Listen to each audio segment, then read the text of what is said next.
So, as I mentioned earlier just now, the preview that we're going to talk about today is on how we're going to measure the cost of poor quality for continuous business improvement.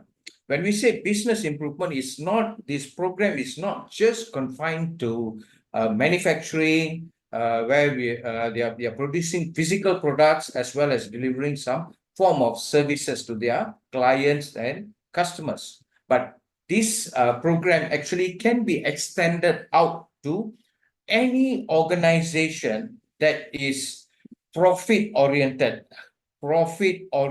organization. So it covers not just manufacturing alone, but even all the service industries as well, right? And without any further delay, let's go into the topic. Okay, before we even start the topic, can everyone see the image right in front of you? So what do we see here? It's a cheetah, Cheetah. right? So I'm sure you'll be wondering why I need to show this image and what this got to do with the topic, right? So the cheetah reflects your organization, all right?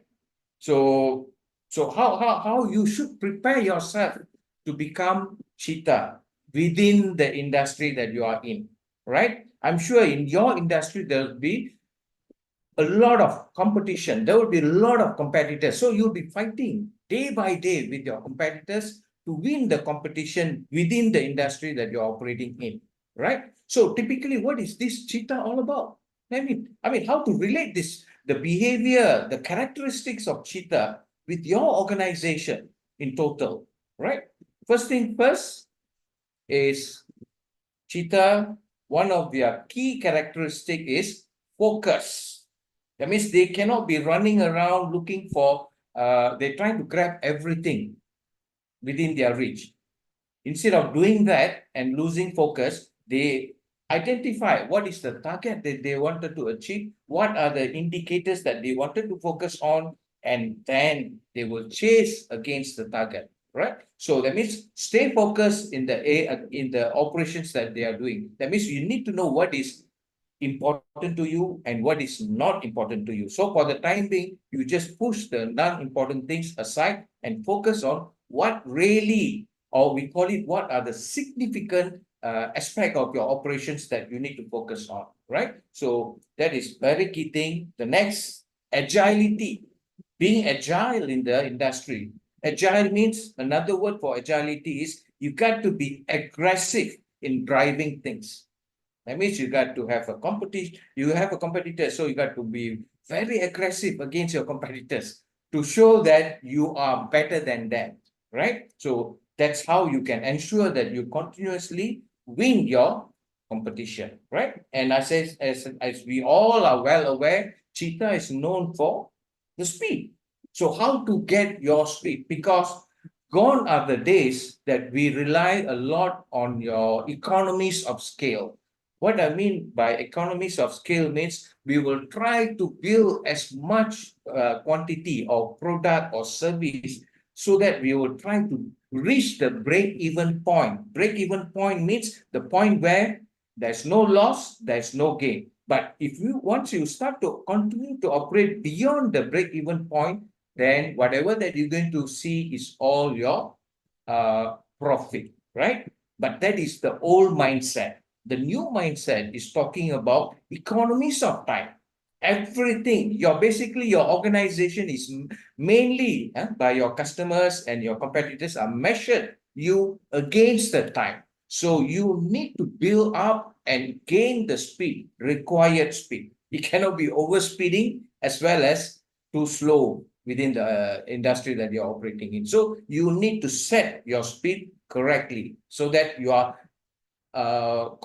consistently you are ahead of your competitors. Next, you got to be flexible, right? So how to create flexibility within the organization? As we all know that when cheetah start to chase its prey, for example, it doesn't really run in the straight line, right? Of course, they will be running in all kind of direction. So how do you maintain your momentum as an organization? So you got to build your flexibility, and of course, all these will be you need energy to do that. So you got to be determined to chase after the goals that you need to chase, right? And finally, is talking about execution.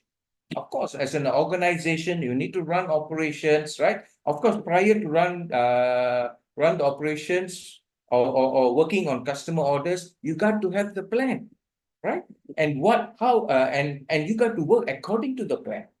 So the flawless execution means how you're going to execute your plans. Flawless means zero mistakes. That's the ultimate, right?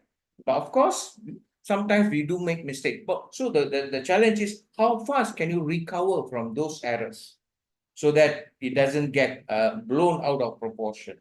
So this is the skills that the organization, every single organization that is, of course, they are working against to build the profitability, to be the leader in the industry. So the last point is a very crucial point, right? To make sure that you execute every single plan, be it business plan or operational plan, it has to be executed without any delay, without any errors, right? So with that, let's go into the next slides. And as the topic says, it's about cost of poor quality. But before we even go into the deeper into the topic, let's understand a little bit about quality. What is this quality all about, right? Because if you know how to build the quality, if you can achieve to an excellence level, then quality can be turned into competitive advantage too, right? That means competitive advantage in the sense that within the competition that you are operating in, you are the leaders. So how do you build your organization to that level? So you got to start with building your quality mindset, quality culture within your organization, right? So quality, if you see, just hang on for a while. Let me put up the pointer. Okay. So if you were to see, the quality can be divided into two key areas. One is the consumer, the customer themselves. They are the so-called the drivers. They are the one create the demand for the product or services. On the other side, we will have the producers. The organization, once they get the demand from the customers or the client, they will start to prepare themselves in various forms, materials, manpower, machine, work methods. Again, this concept is not just for manufacturing. I'm even talking about even for hospitals, for example, or any kind of service providers. As long as you're providing service to the customers, you got to wait for their demand, and then you got to plan how well you can deliver the demand that created by the customers. So you've got to look at quality from two perspectives. One from customer's perspective, and the other one is the producer's perspective. Okay, let's see from the consumer's perspective. Consumer's perspective, that means the quality can be built in through the proper design, meaning that they have to design the product in a way, design the product or even services to ensure that all the characteristics as required by the customers or the consumers are well built, even right from the design. Because there are many producers out there, they are still struggling with quality issue, mainly because the whole product and services was poorly designed without really taking consideration of all the customers' requirement, or they call it as CTQ, critical to quality. Of course, I will go in detail during the actual class. Since this is a preview, I just have to just introduce the concept, right? And again, consumers will determine the price, right? So these are the requirements from the customer's end. So once the producers get the orders from the customers, of course, they got to plan how can they set up their operation in such a way that the services or the products that eventually you're going to produce will be supported by your business processes. So how well you can set up your business processes in terms of ensuring that the producers able to comply to all the requirements. This is what you call CTQ, critical to quality, which will be defined by the customers. And of course, not forgetting the cost aspect. Cost aspect is actually the costs or expenses that will incur in the process of producing the product and services. So both has to be balanced up nicely. Then only we can proceed into the production of the product and the services. And this is where will be ended up as a fitness for intended use. That means how fit is the product and service that can fulfill the customer's requirements, right? So this is the total framework of quality. And if anybody were to have any questions, again, we will have some Q&A session later. But if you have anything, of course, you can interrupt me and you just ask your questions. Shouldn't be a problem, all right? Not to worry. All right, let's move on. Okay, let's understand what is fitness for intended use. This is something many people out there who's even quality practitioners, they don't really understand what is this real meaning of fitness of intended use. Anyway, I'm going to illustrate the concepts now. Okay, now let's look at three different people. So the picture that just appeared is Mark Hamilton, the Formula One driver. Next, we have the senior executive of a company, of an organization. And we have a family that is preparing to go for vacation. So let's understand what sort of requirements or transportation mode that they need to deliver their performance or expected performance. So can I give the MPV to Mark Hamilton for him to deliver in the Formula One race and expect him to win the race? Same goes to the executive. Can I give him the Formula One Ferrari model racing car for the executive for him to drive from his house to the factory and back for? So would that make sense here? Or can I give an executive car, BMW 5 Series, to a family going for vacation? Even though the product that is being given to them in terms of monetary value, in terms of the quality performance, everything is excellent.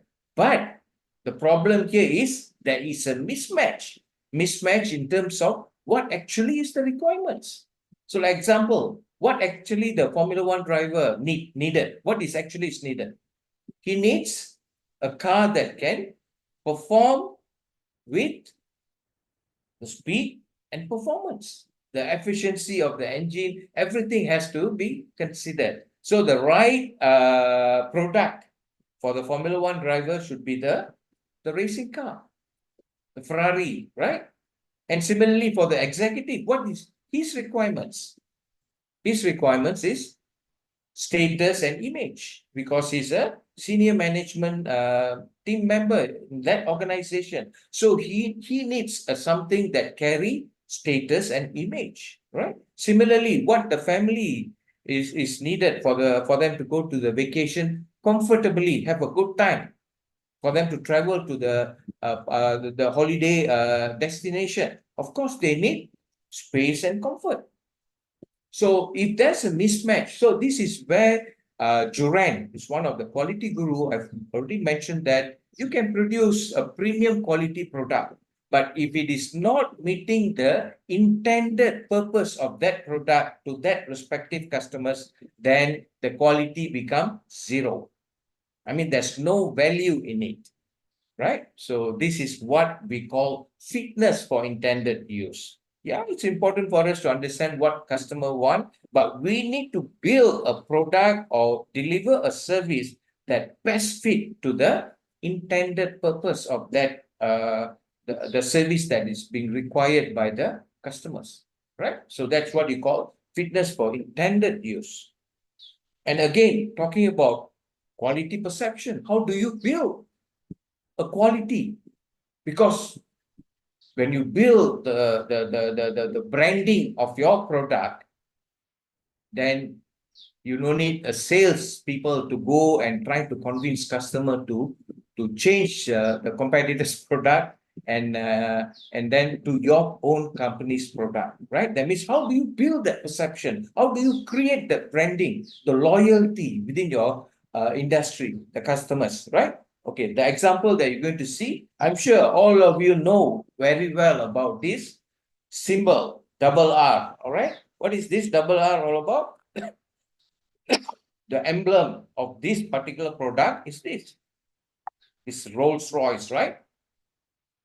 And the emblem is called Spirit of Ecstasy. Ecstasy means a feel of excitement, delightment. That means when you plan to design a product or services for your client, your ultimate goal is not just to satisfy.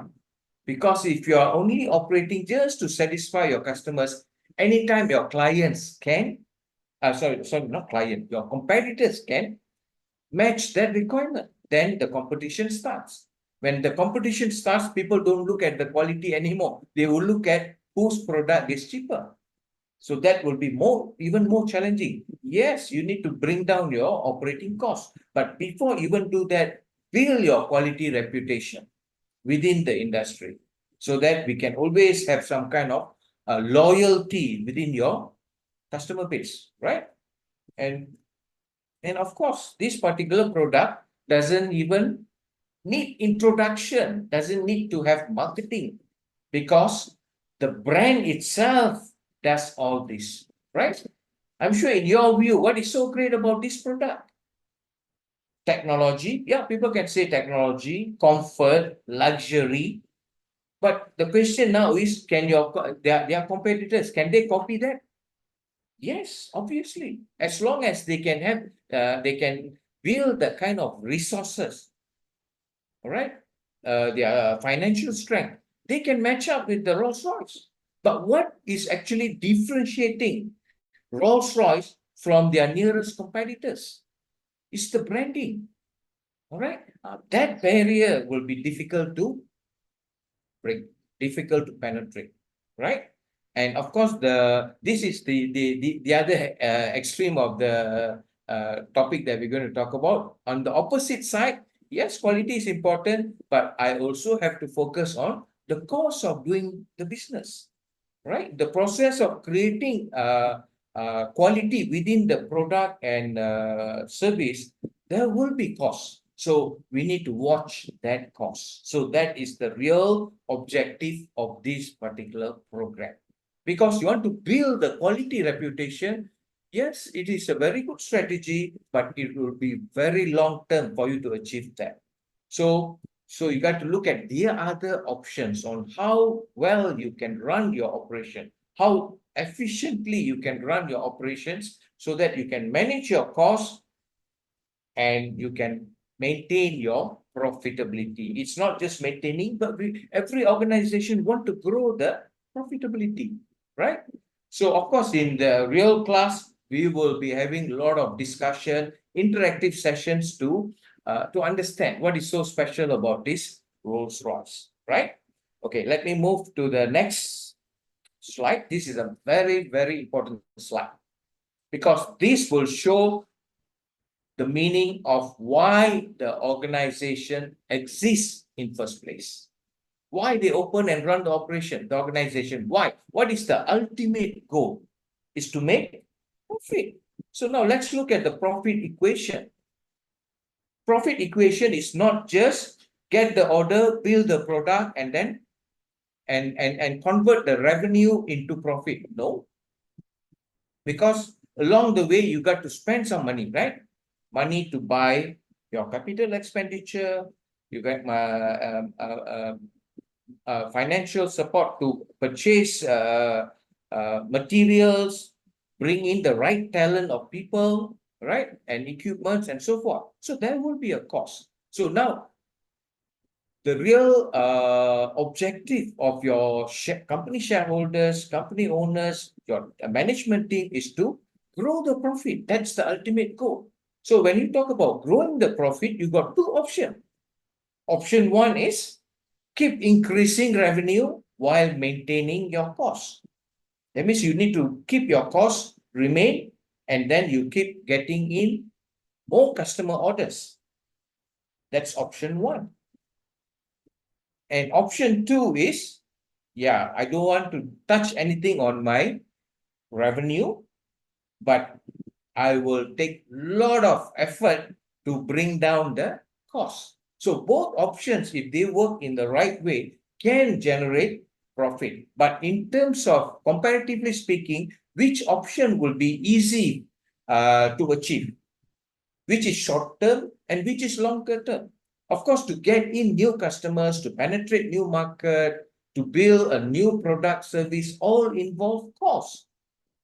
It takes time to bring in the new customers. Right. So this is going to be the option one. It's not an option at all. It takes time for you to build that. So the only option that we have now is, while without changing, of course, if I get more orders now, fine, that will be a great news. But without changing the revenue, my challenge is, how can I continuously bring down? You can't bring the cost down to zero, but at least bring down to the optimum level. And talking about cost, there are two types of costs. One cost is already budgeted. That means you already planned the cost, which is considered the company is prepared to face the cost because you already allocated the money to take care of that budgeted cost. But on the other hand, there's another cost called, this is unplanned cost. The cost due to, okay, let's see what we have under the cost. We have wastages. There are many forms of wastages in organization.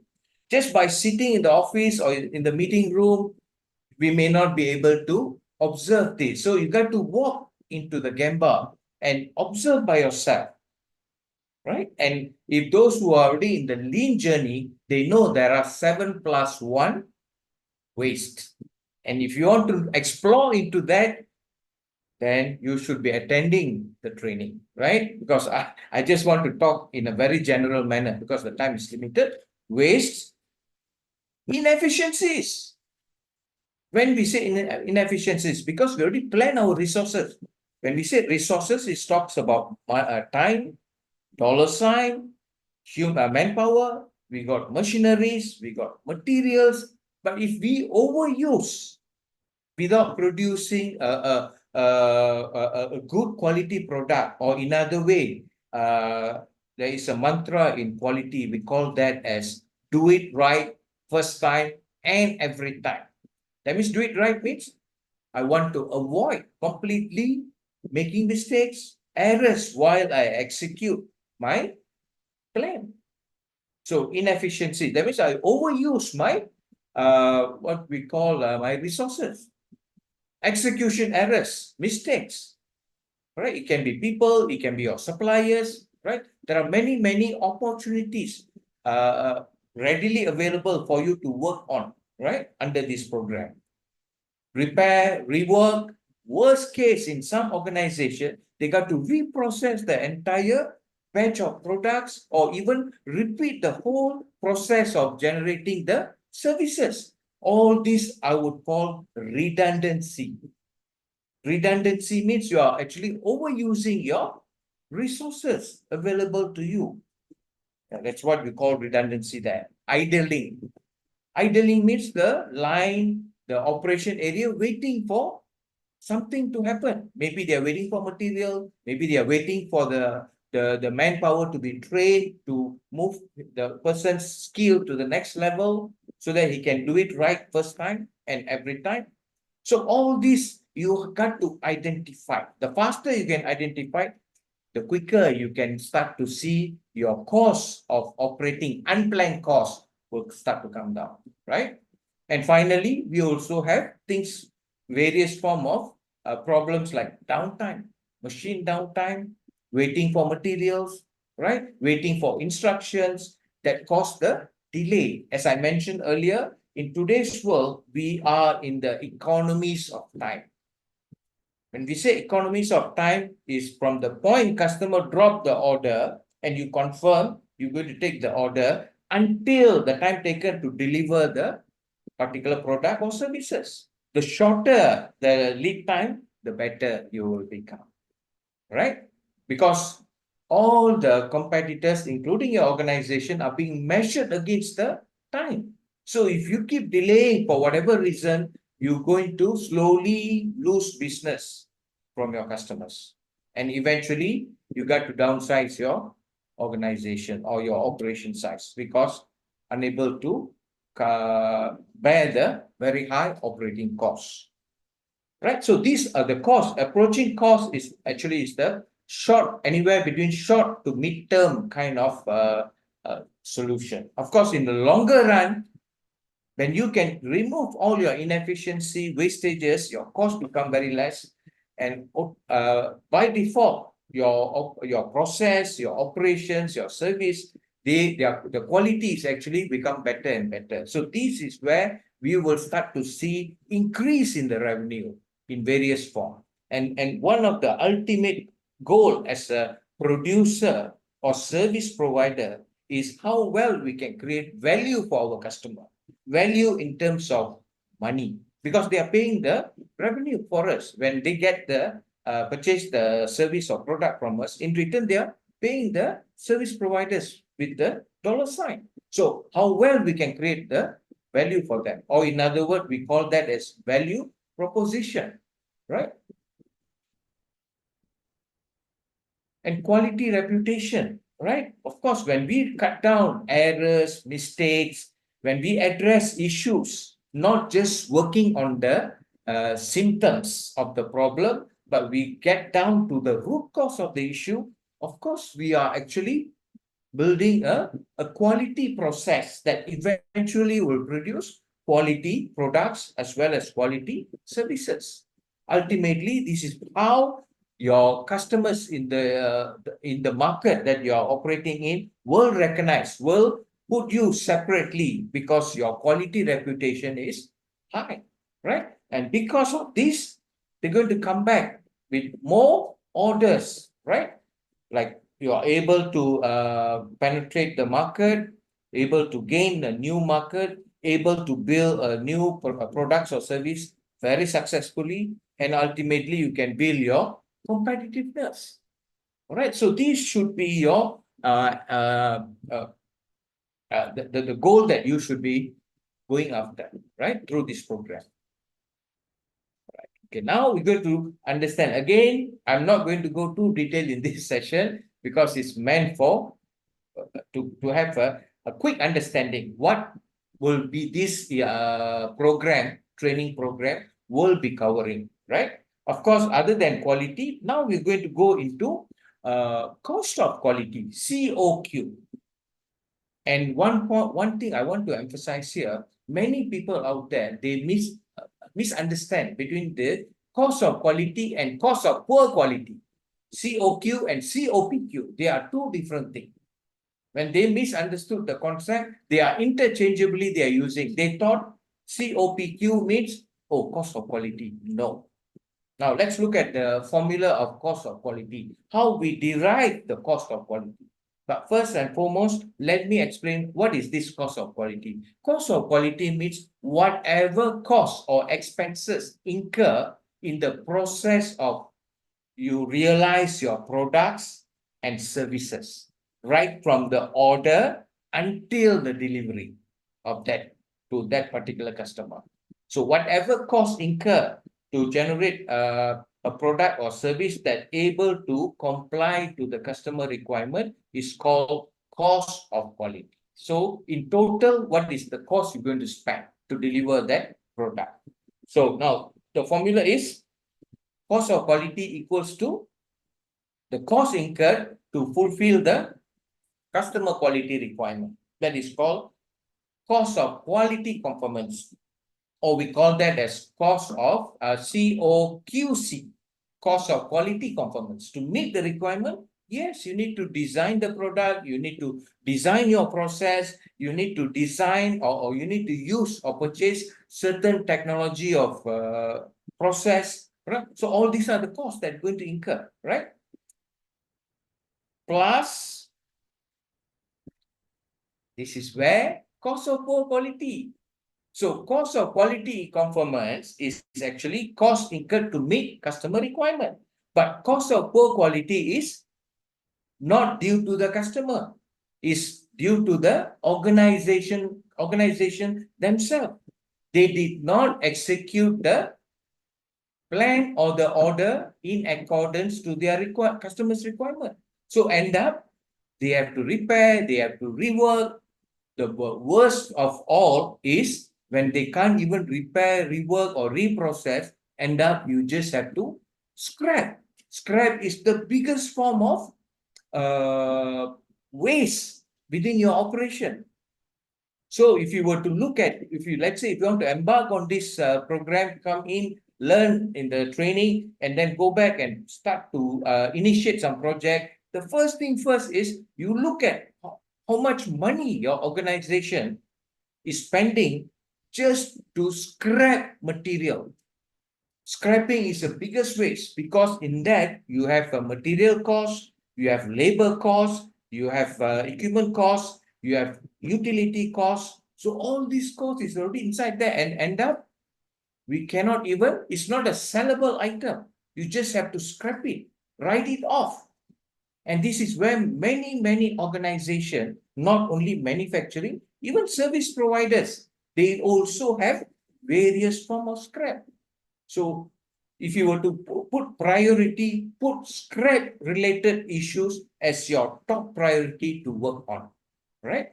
And how to do that and what kind of techniques we can use to identify that, then you have to come into the training. It will be a 2 days training for us to look into the detail of how to get things done. Today is we only understanding what and why, okay? But how to do it, of course, you got to be in the class, today's class, to do the exercise, to understand the concept, so that once you go back, you can form your own team, cross-functional team, and start to embark on this cost optimization journey, right? And what consists of cost of poor quality? I want to give priority for CoPQ, because this is where the biggest opportunity in your organization. Don't waste time much on quality of conformance. Later, I will explain in another slide that you got to focus on the CoPQ first. So CoPQ, cost of poor quality, can come from external failure cost. What is external failures? That means you already take the order, you process through, you get the physical product or the service delivered. So that means the whole thing went outside of your organization. So end up the service as well as the product is in the hand of customers. And they start to see problems in the service that you provide, in the product that you have given to them, they start to experience. Worse still, some customers, they also use your service or product into their final product that will be eventually sent to the consumer market. That is even worse. If the market found the problem and they start to kick back the reject back to your customer, and customer, when they do the root cause, they realize the problem is coming from the product or the services that you have delivered to them, then they will push all the cost back to you. So that's what you call external failure cost. Next would be your own failures, mistakes, problems, inefficiencies that happen within your organization is called internal failure cost. Cost to repair. Sometimes this excessive problem internally will affect your lead time and end up you're going to miss your shipment. Or sometimes if you cannot recover from that, who's going to get the business? Probably customer will look at your competitors to support them. So the thing is, in terms of priority, focus is CoPQ. First thing first, external, then come in and then work on the internal issues that causing you a lot of unnecessary costs, right? And on the other hand, cost of quality conformance is, this is called, it's a good cost actually, appraisal cost. That means you're building a a solid quality control and quality assurance system, auditing, and you're going for ISO quality management system, right? So there are many quality standards out there. So when you're using your resources and you want to establish something good, that is called appraisal cost, right? And another cost under the cost of quality conformance is prevention cost. How can you prevent mistakes? Of course, a good example is a mechanism of pokayoke. Pokayoke is a Japanese word. The meaning of pokayoke means error proving. You are trying to avoid any mistakes within your operations. And of course, sometimes you need some kind of additional installation, sensors, processors. Sometimes you got to outside consultants to train your people, all that comes under the prevention cost. So, in short, I would say appraisal and prevention cost is something worth spending. Okay. And on the other hand, the external and internal failure cost is worth reducing. Right. You got to bring it down as much as possible. Right. So again, this is also depend on how the service or product being designed. If the problem is at design, but end up you are the one become the victim to spend money in terms of external and internal failure cost, then quickly you got to go back to your customers and see how well and how fast you can fix the issue, fix the design flaws.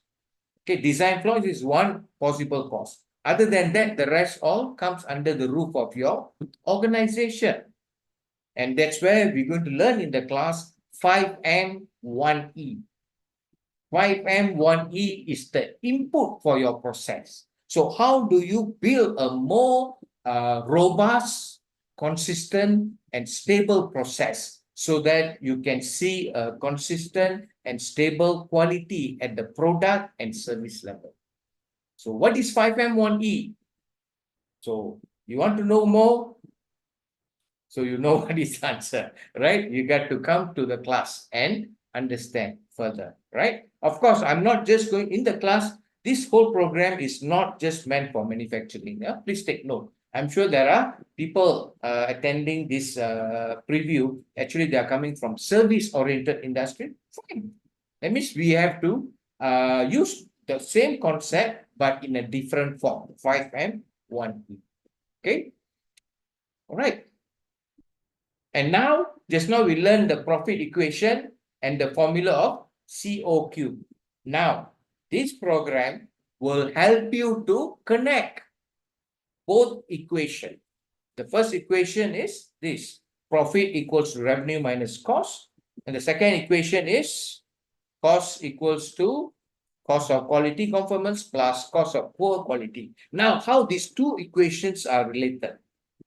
Right? So cost of poor quality will attack your cost, your total cost of your operation. Again, I mentioned, I want to emphasize again, cost, there's two types. One is pre-planned cost. That means you already budgeted that, right? And the other one is not budgeted, it's unplanned cost. So CoPQ, cost of poor quality, will address unplanned costs. Okay, the budgeted cost is beyond this program. So please take note of that, right? And on the other hand, cost of quality conformance. How can I build or spend more value-added spending to build my appraisal system? How the organization can build a strong quality control mechanism, quality assurance systems, right? This is where the effect, the outcome of that effort will bring more revenue because it builds confidence, because you are able to sustain and comply to the customer's requirements, right? So, but again, to build the revenue, to build the cost of quality conformance, the time taken would be is longer term, right? And in total, cost of quality will able to achieve your targeted profit, and if can, it also can grow the profit. over a long period of time. So this is how these two equations will be related. Of course, the further details of this, we will be explaining that in the 2 days program. Okay. And this is another framework. Look at the first graph over here. What it says, we break the 4 element, right, of CoQ: external failures, internal failures, appraisal, and prevention. So by nature, your external failure is actually the major contributor to your high cost, operating cost, unplanned cost, right? So the external failure is where the cost explosion takes place. Cost explosion means sudden increase in the cost. So in terms of priority, focus on the external failures. At the same time, let's say in some instances, the issue that you're working on, the external failures, also got some, it's directly related to internal failures. You can do that concurrently, right? So if I can work on these two, you should be able to see a significant reduction in your total operating costs. When the costs drop significantly, you start to see more significant increase in your profitability, because revenue never change, right? My assumption is I don't want to change my revenue, but I keep working on reducing the costs, operational costs. And again, talking about prevention and appraisal costs, we hardly spend that much of time and effort. Yeah, it's okay. That means whatever savings that you're going to gain, cost saving from external failures and internal failures, that money can be redirected to support your any mechanism, any activity, projects that are going to further strengthen your quality system and work on the prevention, error prevention, mistake preventions, or problem prevention kind of mechanism that is really value added, right? All right. So that means in your organization, once you attend the 2 days, you got to go back. You got to work very closely with the finance department for you to compile this. That means normally this kind of compilation will go year by year, right? So what is the for last year, for example, you can start with last year, 2023, your organization, how much money was spent to take care of the external issues? How much money was spent to take care of the internal issues? Just compute that, right? And how much money you have spent for appraisal, prevention. You want to know more detail about appraisal and prevention? What kind of activity falls under appraisal? What falls under the prevention? The solution is available in the 2 days program, right? So you got to establish the cost baseline, where to start from. Because from the baseline, when you bring down your cost, how much you bring, that is your achievement. All right. And what you should be focusing on is you need to bring down. You see the gradient is dropping very fast. Then you see the cost saving also will be huge. Internal failure sometimes maybe due to some kind of constraints, internal issues, shortage of resources. Sometimes it's difficult for you to work on the internal issues. But external failures, for sure, you can bring it down significantly, right? And of course, while you are reducing external failures and internal failures, you can increase your spending on appraisal and prevention costs, which will further improvise your operations. That is the ultimate goal. And again, I'm not talking about 1 year, you can see a significant change. It depends on how big is the opportunity for you to save. If scrap seems to be the huge problem in your organization, then that is the best opportunity, right? Okay, this graph actually, just now I mentioned that if you were to go back to this slide, I mentioned that prevention and appraisal, yes, I can spend more money. That means the money that I save from internal, external failures, I can actually redirect that into appraisal and prevention. But how much can you spend? Again, the next graph will tell you you need to balance up. That means increasing prevention and appraisal costs and reducing both has their own so-called effect to the organization. Now let's see from the graph. You see, over here is, of course, initially there was no initiative. The CoPQ cost is very high. Then later you start to work on, it will come down, right? Very nicely. It takes time, of course. It takes time. Over a certain period of time, it will come down. And similarly, at the same time, I'm also redirecting my appraisal and prevention costs. Yes, over time it will increase.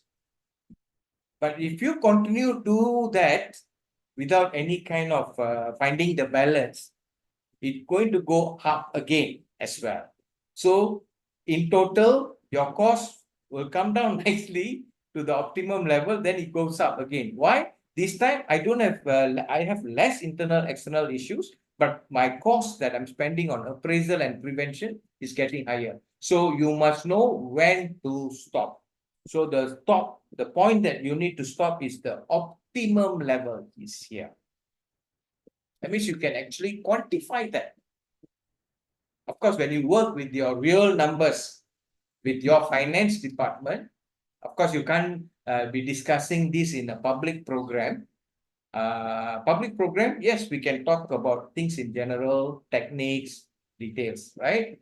But when you go back to your respective organization, you have to look into the actual number, whereby finance able to give you this kind of information, and then you got to bring in the right people to quantify. By quantifying the graph here, you should be able to roughly estimate at what cost I should be that I need to spend on the appraisal and prevention. You've got to stop that. Right? But again, this graph is not static. This graph is dynamic. That means when you may have new products, new customers, right? So this model bound to change over a period of time. That's why this kind of quality monitoring has to be done annually. You cannot do it monthly or weekly. But the tracking and monitoring where you are heading, yes, the one you can do it monitoring on monthly basis. That would be appropriate, monthly or even quarterly. But to build these numbers, the baseline, you got to look at the last whole year. How was your performance, right? So this is how we will justify ourselves how much improvement I should be doing. Because you push hard further.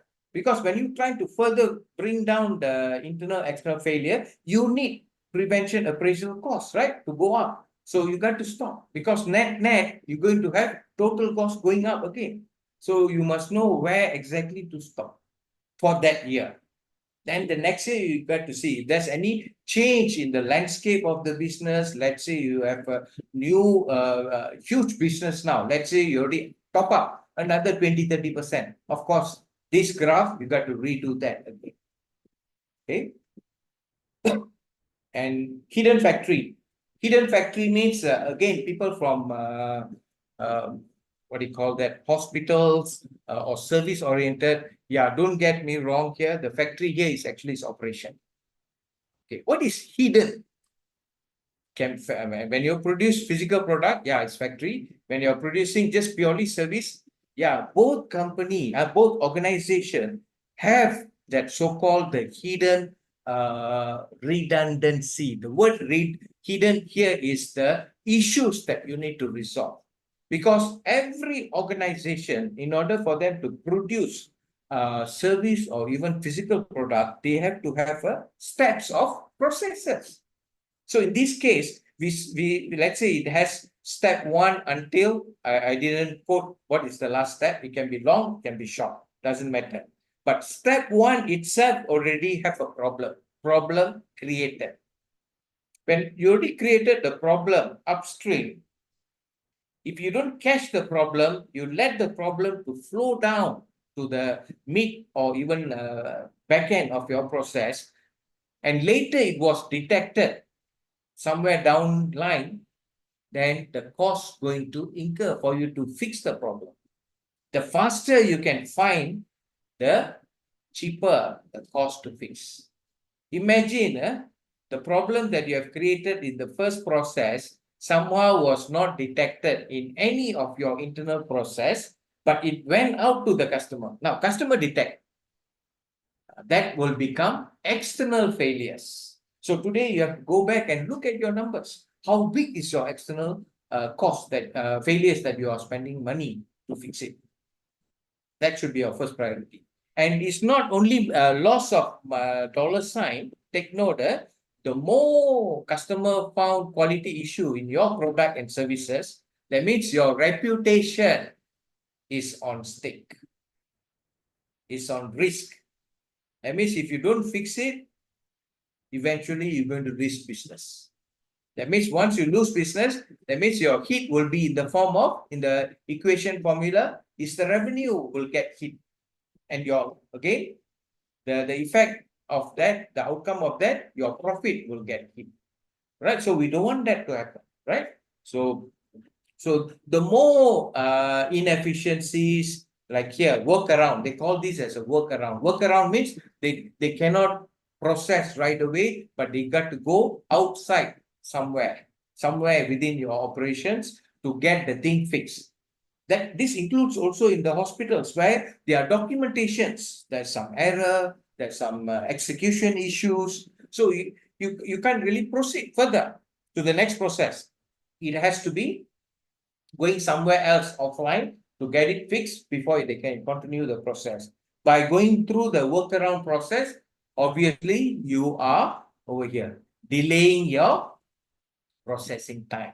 The effect would be your operation lead time. Take note, operation lead time is not process cycle time. Process cycle time is time taken to complete that particular process. Doesn't matter manufacturing process or even administrative process. But operation lead time means from the point you confirm the customer order until you deliver the order, that is called lead time. So the bigger the hidden factory within your operation, the longer you're going to take for the product or services to pass through your processes. We don't want that. All right. If that were to happen significantly, you're going to have your cost going to increase, which will hit your profit. Right. So this is how we need to see how you can where is the opportunity, right? And last but not least, whatever activities in the hidden factory area is actually unplanned and is unpaid for by the customer. The bigger the hidden factory, they're going to use up your internal resources. And your internal resources is not FOC, not free of charge. It is still charged, right? So again, it's going to come back as a cost. And hidden factory can be illustrated in the form of, this is what we call the image that appear in your in front of your screen is actually iceberg. And normally iceberg, how big is the iceberg? We don't know. What we can see is only this part. We call this as a tip of iceberg. So many organizations think, oh, they don't really have, they only see the tips. They did not really went down and look at the details, breakdown by the 4 categories, external, internal, appraisal, and prevention. They don't get the detail. And what they obviously see in the operation area is that much, not big. So they always have the mindset, impression that the problem is not big. Right? So example, what we can see is poor delivery, too much of non-value added. Customer don't pay for all those additional activities. Sometimes some companies, they spend a lot on overtime. Actually, overtime is not good, but there are good overtime. Let's say there's additional orders coming in from the customers. And you cannot simply add your resources, right? You got to do some additional overtime. That is good. Why? The cost of OT is still there, but you have much bigger revenue. That is called good OT. On the other end, vice versa, if there's OT incurred because of the mistakes, because of we lost time, because of delay, downtime. All these are the OTs that customer not going to pay us. That means where we're going to pull out the OT from? From the profit in the form of cost. Rerun, reprocess, scrap, right? All this we can see. But there are areas where we cannot see immediately. Time lost due to accidents, time lost due to downtime, time lost due to the delay. There will be sometimes additional processes which customer not paying for. Warranty return. Warranty return means sometimes customer ask for free of charge replacement. They will kick back all the materials or products that you have already sent. They ask you to resend one more time. So you're going to waste a lot of money and sometimes loss of business, right? And deeper into the water, you will see premium logistics. Why we need to use premium logistics? Of course, in hospital, you don't have this issue. Sometimes hospitals do. They did not really prepare do a proper planning, they miss out something, and then they have to make a last minute logistics arrangement that falls under the premium logistics. Poor material quality. There are a lot of hidden things that we can discuss in detail in the class, right? So this is the tip of iceberg model. So next time when you do your own CoPQ projects back in your organization, you can actually build your own tip of iceberg. What can be seen, what is difficult to be seen, and what is under the water, which was not being realized by any of the organization. And most of the time, the one under the water, only finance people can see. And by the time finance realize something wrong somewhere in the organization, it's too late, right? By then, you already lost your dollar sign, right? So we want to cut down as much as possible, right? And this is the model that we'll be exposed to eventually, right?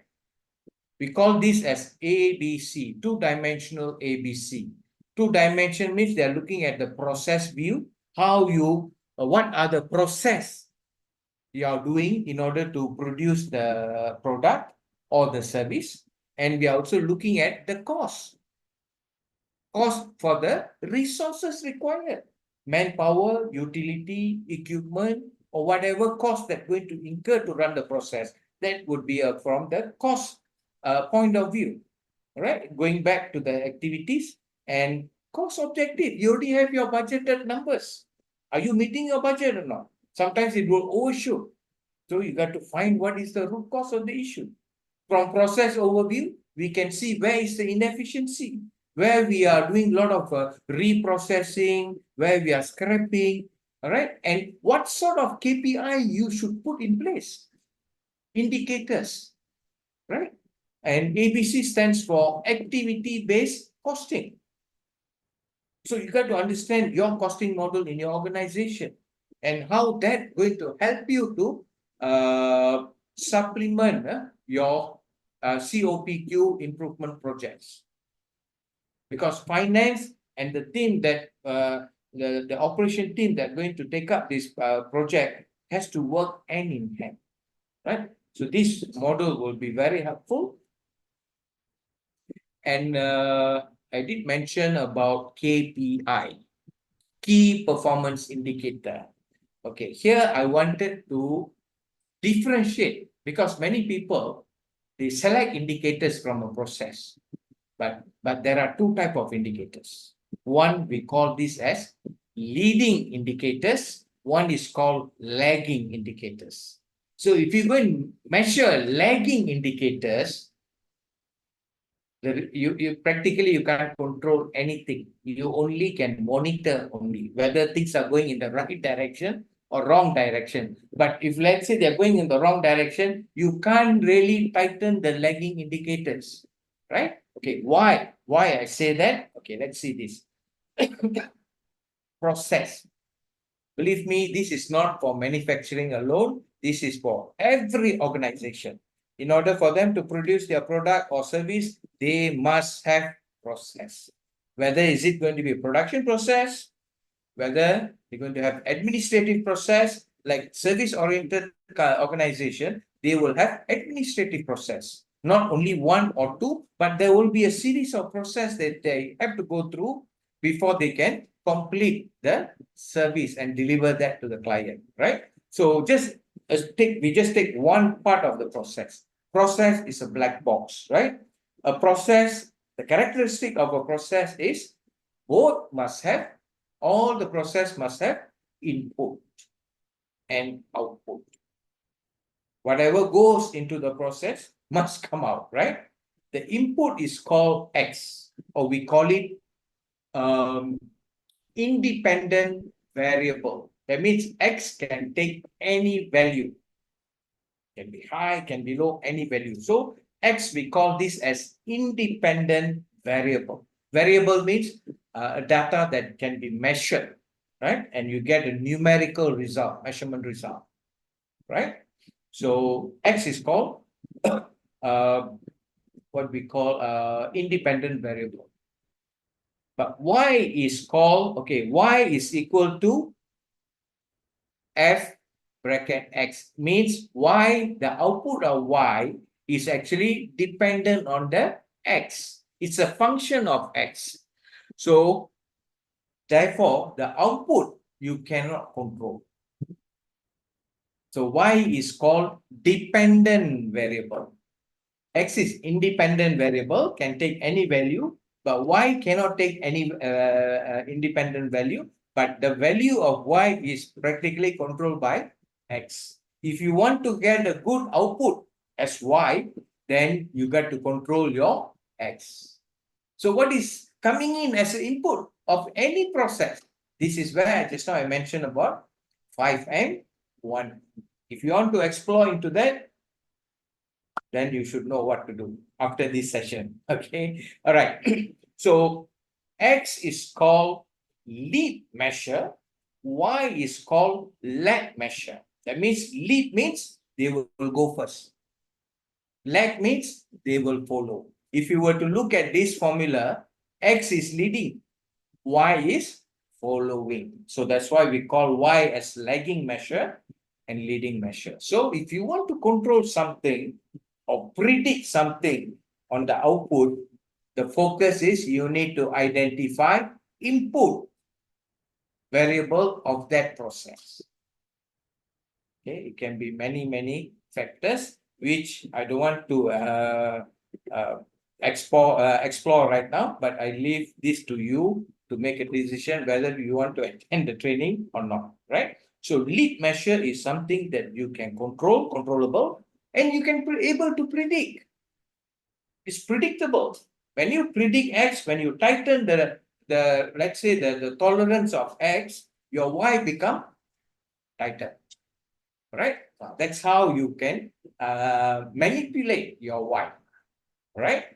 And lagging Y is actually we can measure Y, nothing wrong, but you can only monitor whether the thing is Y is moving in the right direction or wrong direction. Let's say the Y is moving in the wrong direction, you need to find out why. What is the root cause of that? To find the root cause of that, you need to go back to, sometimes it's not just one X, there will be many X and there will be many Y. And you need to know which Y is critical to the customer, CTQ, critical to the quality set by the customers. So in order to meet that requirement consistently, you need to identify which aspect of the X is actually, which parameter of the X you need to manage, right?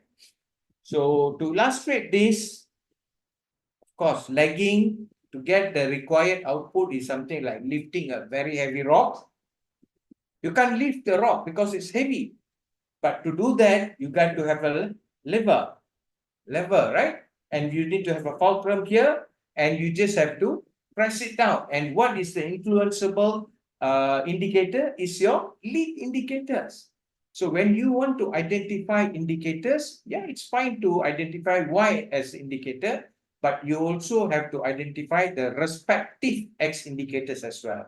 When you know Y is not going in the right direction, you need to find out why, what happened to the X, why it is not helping Y to meet their so-called target value, right? So this is how we can actually manage this whole projects.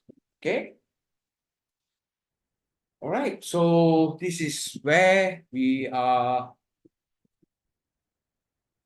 today. The preview is about this. At least I hope these slides will give you a better picture of what is this, because many people actually COQ and COPQ is not a new methodology. This has been there for many years. The only thing is people are not interested. One, the moment they see the term quality, cost of poor quality, immediately, if they are not quality people, they immediately assume, oh, this is not my problem. Let the quality department drive this. No, COPQ is everybody's problem, not just quality's problem, right? So I hope the message is loud and clear. And before I end this session and we give time for the Q&A, let me quickly take you through the key takeaways, right? Of course, by going through this 2 days program, we're going to have a clear understanding, because what I've shared just now is not enough for you to have a clear understanding. So understanding is one thing. The other thing is, once you are back after the 2 days training, you need to work on, apply that knowledge. How you're going to apply your COQ framework for your cost optimization in order for you to propel your organization's profitability to the next level, right? So you need to get the details. What are the analytical tools? What are the continuous improvement tools and techniques you can utilize? There are many out there. So all this will be exposed during the classroom training. And then most importantly, together, okay, the third key takeaway is actually the project lead together with the management team must develop a roadmap, because this is going to be a long-term journey. Any long-term journey, you better have a roadmap in your hand. Exactly like what we used to do now. Waze, right? We're going to use the Waze apps and for you to move around from point to point. So similarly, you are going to move from where you are today to maybe 1 year down the road, 3 years down the road, 5 years down the road. So build your roadmap, at least for the first 1 year. And then you start your continuous improvement journey. All right? Okay, having said that, I would like to conclude my presentation. Thank you for attending this quick review. I hope you have some understanding, and we have about 15 minutes. I can take in any questions from the floor. So just unmute, and then you can ask questions pertaining to the topic. Okay. Anybody? Just unmute and you can straight away ask questions.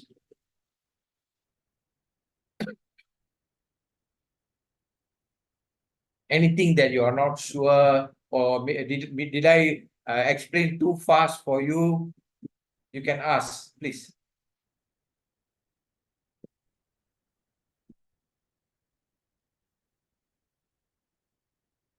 Just unmute.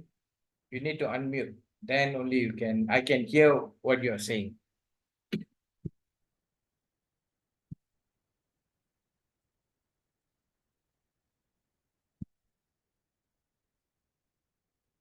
Let me quickly check okay, let's see if I can check my comment box. Let me see if I can check my comment box, chat box. Let's see. Or Christopher, or maybe Molly or Yuva, see if there's any questions coming through the chat box. I cannot view this. Sure, Mr. Megam. So far, there is no any questions raised by the participant in the chat box. Thank you, Manso. Manso said thank you very much for your information.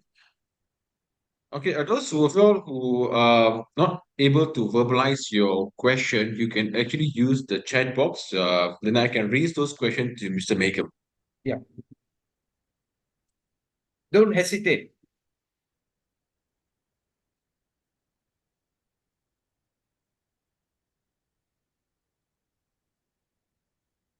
Okay, I think there is no any following questions. So if no questions, can I see all of you in the class couple of months from now? Yes? No?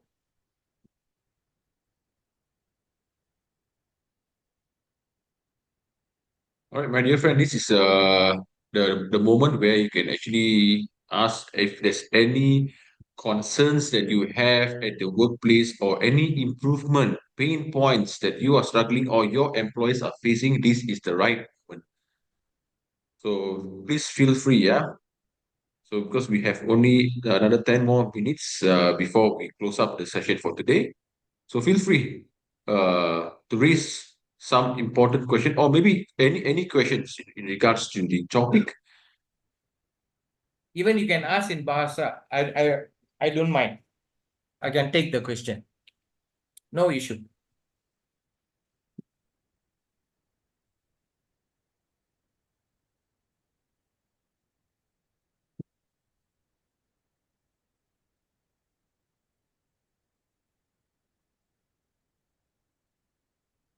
I think we have no questions. Thank Okay, you. everything was clear. Thank you very Everything. much, Anandan. All right. Thank you, Anandan. Anybody else have anything to? Okay, let me open the chat and see. Okay, Manso, you have just mentioned. Thank you for your information. No, whatever that you all hear just now is just a overview only. Sometimes at certain point you need to dive into the details. Then only you can have a better, clearer understanding. Because you cannot attend training for the sake of attending, just to claim the HRDF fund.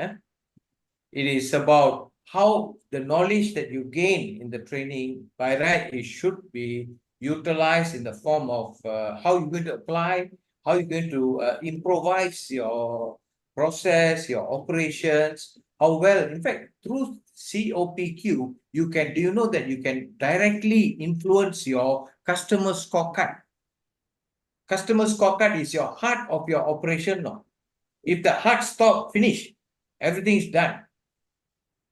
That means that when you improvise your CoPQ, especially the external failures, your customer satisfaction level definitely going to go better. Your scorecard going to become better.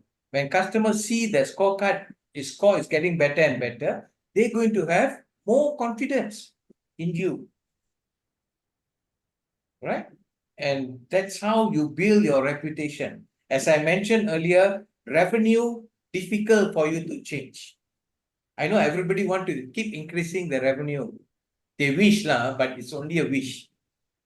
But you want one thing that is you can control immediately is how fast can you control your costs, the unplanned costs. Then right away you can see profitability become better and better. Right? So that's what the senior management wanted to see. Growth in the profitability. Right? No point if your profitability is growing higher and higher, which is good, but at the same time, you did not fix your issues, your cost also, the external cost also going to go high. And one good example, since there's no question, let me quote one good case of how CoPQ can kill an organization. That means the situation make them disappear from the industry. Okay, this happened in Malaysia for Toyota cars a couple of years back. For Vios and Altis, there was 3 cases within a year time. While the consumer is using Toyota car while they're driving, the airbag suddenly open for no reason. Suddenly become malfunction. It just opened, hit the face and the chest of the driver, and instantly kill the driver. 3 cases in Malaysia from Toyota. If that would, and let's say Toyota didn't take fast action on that, they should have been gone out of the industry. But what they did, they had a very good system. Quickly, they found based on the 3 cases, quickly they traced back all the whatever data information that they have in their system, and they managed to pinpoint the root cause is coming. The airbag is coming from Takahata, which is an airbag supplier, Japanese supplier. Right, then and once this is confirmed, yes, it's Takahata. And what Toyota did, in order to safeguard their reputation, quality reputation, they have to recall from the market, no, not from the factory, from the market, thousands of Toyota car, Vios and Altis, even though it's still functioning, but we don't know whether will there be a problem. They don't want to take the risk. They call back and change all the airbag. Changing airbag is not cheap.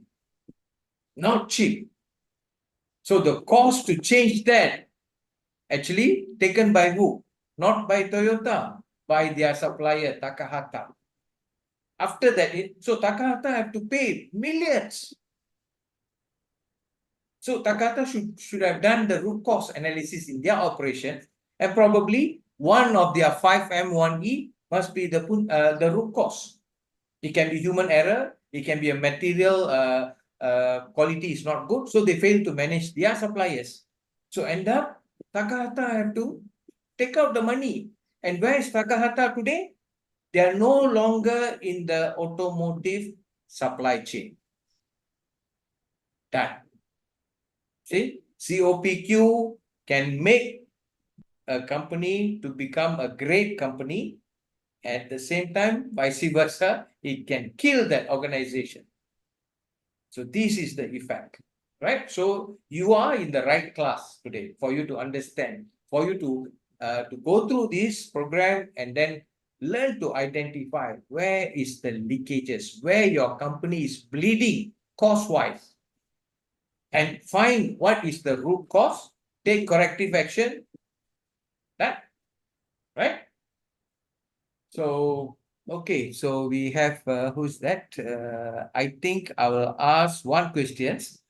Most of the time we required to do OT due to sudden deadline or unrealistic demands from the customer, or from a spur of a moment, last minute, right? Spur of moment, kind of last, and we have to stop all the tasks we are currently doing just to make sure that we deliver that to the customer. So does this consider as an internal failure or hidden factory? Very good question. May I know your name, please? At least I can address you by your name. Mr. Desmond Desmond. Pew.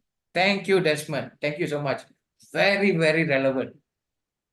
But the question shows as if this is not an error, right? Because last minute customer come and give you the drop the order and make you go haywire. It disrupt your entire operation. So now you're not sure. So whose problem is that? Desmond, what do you think? You can drop me the chat box. What do you think? Whose problem? Is it customer problem or is it your problem, your organization problem?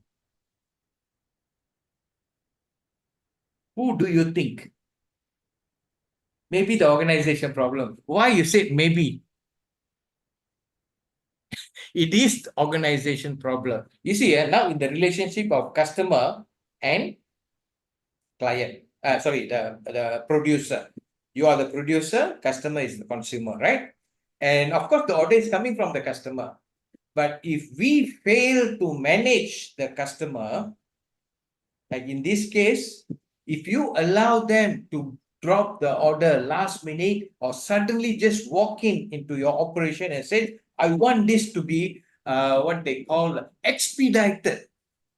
I tell you, no organization in this world have a system to take care of expedite. Expedite means very last minute. And when he push through, if let's say that client happens to be the one of your biggest client, your top management all will be shaken up. If we make the client, if we don't deliver this, finish, our future orders are going to go haywire. True. So this is where, whose role is this? Because in organization, you have top management, middle management, shop floor. Top management is the directors. They will direct the which direction to go. They set the direction. Middle managers are, they will see the direction. They will plan operational planning done by the middle management. And shop floor is your executors. So today, it's not the problem at executors. It's not the problem of planners. Now, the person who set the direction have to play smart here. That means they must be able to negotiate with the client or the customers. It's all about their negotiation skill to find the win-win situation. But the situation that you are in today is obviously customer want to win and they will make sure that you lose. So this is all about how your senior management team going to manage this.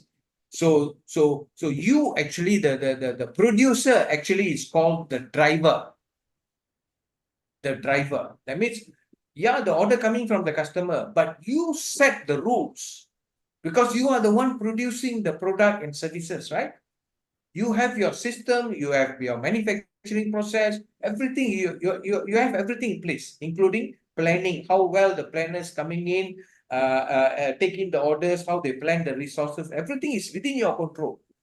So when you see the customer is coming in last minute on an expedite mode, you must know how to stop them. I'm not saying that you need to reject, turn down them, but once in a while, fine. But if this become a habitual thing on the customer side, this is going to disrupt your entire operation. This is the truth. You cannot argue, you cannot win your customer. Now your top management have to have a negotiation with the customer to find the common ground. Common ground means to make your customer win. At the same time, your organization also must win. It has to be a win-win. It cannot end up one person lose, the other person win. It's not going to be sustainable, the relationship. And this is one of the key for Japanese organization. They always have a very strong relationship with their customers as well as their suppliers.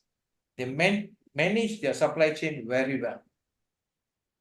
So Desmond, did I answer your question? Actually, the control is within your organization.